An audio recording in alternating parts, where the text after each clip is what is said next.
سلام و عرض ادب. آقا من یه مطلبی میخوام بگم، کاری با هیچ چیش ندارم.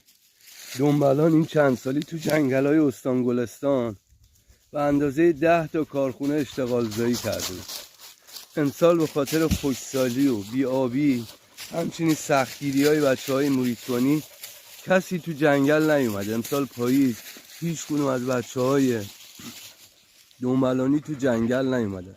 جنگل شده همه چوب و خشک و برگ و مستعد آتش سوزی که نمونهشو تو مازندران، تو گالیکش، جنگلای فارسیان، جنگلای صفی‌آباد و دشت داریم. آقا روی صحبت من با همه بچه های محیط‌بانی و جنگلبانیه.